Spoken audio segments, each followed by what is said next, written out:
What is going on, guys? It's your boy Az. We are back here with another one. I already warned you guys I was going to do one of these ones earlier here, but we're going to be talking quickly about the best buddies. We've got the last one coming in here with Dakin tomorrow. It's going to be a jam-packed day, so I'm doing this video today because there's going to be probably an onslaught of videos tomorrow regarding Thunderstrike, regarding the best buddies, regarding Dark Dimension 9, all that good stuff. It's gonna be exciting. I wish they would stop putting everything on one single day. I don't know why they keep doing that.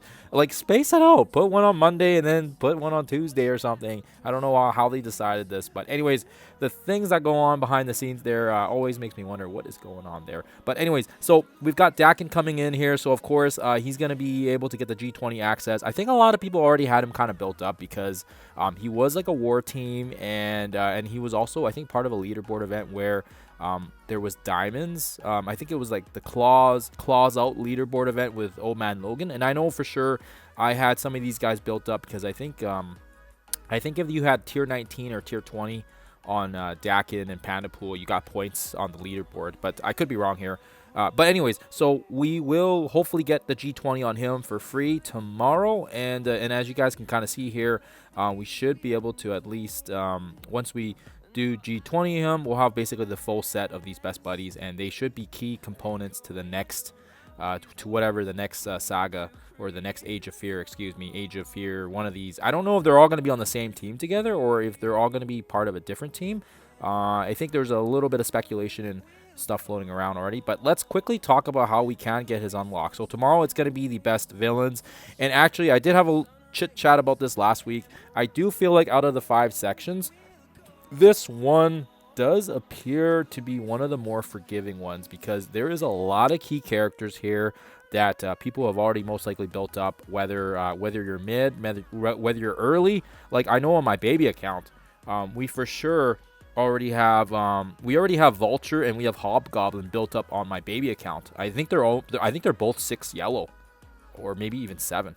So we'll see what happens there. So Vulture is going to be great because not only do people already probably have him built up, but he's actually one of the cheaper characters. I know for a fact that a lot of people have already been getting some of that G21 materials, whether it was the Strike Pass that we are getting right now in this very, very juiced up Strike Pass.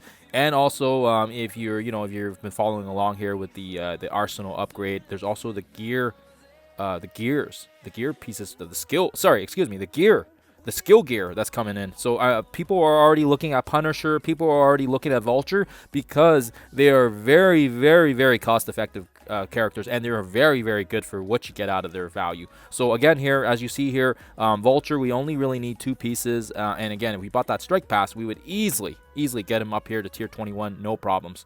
So he is going to be a lock, I think, for sure. And he's got that on spawn offense down and slow. And this is also nice because if there's heroes on this, whatever the node is that we're going to be playing, he's going to get an extra 10% on his speed bar if there's hero enemies, which I bet you there's going to be some heroes on there just to kind of give people a little bit of help. I feel like they're going to give that to us. And again, with Vulture, you're going to be able to bring in Hobgoblin as well. We can push him to 3 diamonds, but we've kind of held off on that just because we're kind of cringy and cheap with the gold. And also, I feel like if I bump this guy up to 3 diamonds, just when I'm doing some of the tutorials and the guides, it's not very reflective sometimes. If you just plow through everything with a 3 diamond so-and-so, it's not really beneficial for you guys, right? So that's one of the reasons why I've held off on it.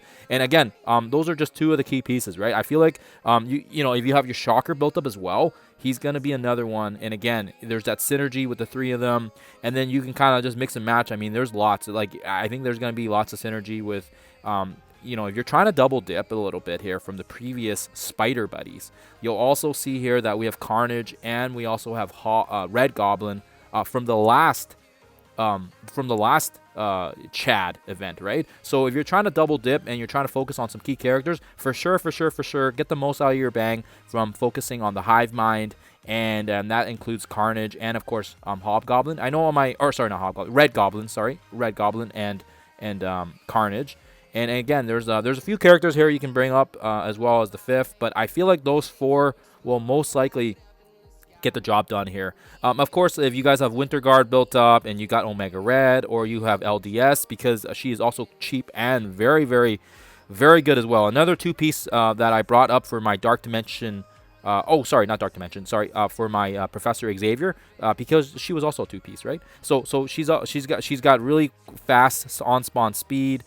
She's got that turn removal as well. The rewind, what do you mean call it, speed bar. So if you combine her, any of you combine her with Vulture, my goodness gracious, that's amazing. That's amazing. So again, lots of key characters here. Or if perhaps if you're like some people that have built up the Annihilators, right, from the previous arena team, you're gonna have the arena team metas like Thanos, Endgame, and of course Gladiator. So yeah, the possibilities here right now are quite endless. Orcus was also a previous raid team as well, so I'm seeing synergy here with LDS and Nimrod and Sentinel. And I mean, yeah, guys, I feel like this section is going to be a cakewalk. I don't even know if I need to make any gameplay footage on it, because I feel like everyone's just going to squeeze and blast through it. But we'll do the gameplay stuff when it does go live tomorrow to see how it goes. But otherwise, I feel like it's going to be very good here. I am going to be trying to maybe get to level 100 on my baby account as well here, so that way we can try some of these on my baby account, because I do want to see if I can get some of those earlier unlocks on that account as well here, just because we have an opportunity here to take advantage of that, right? And also keep in mind, guys, again, as you guys can kind of see in front of me here, this is when the Twitch end date comes to an end here. So I'm assuming, once this last week goes, this is going to be the last week. We should have another week where we should be able to unlock costumes. But yeah, we still have quite a bit of time. I know people are freaking out a little bit, like, hey, oh no, we're not gonna have enough time to do any of this stuff. And we do have up until the end of April, so I feel like that's a very good window of time here. We've got about 2 weeks, so I do feel like that's good. Otherwise, guys, that is all I got for this time. Hopefully you guys were able to get some value out of it. Let me know what teams you guys will be using, if any of these ones that I've talked about. Otherwise, thank you for your time as always. I'll see you guys in the next one.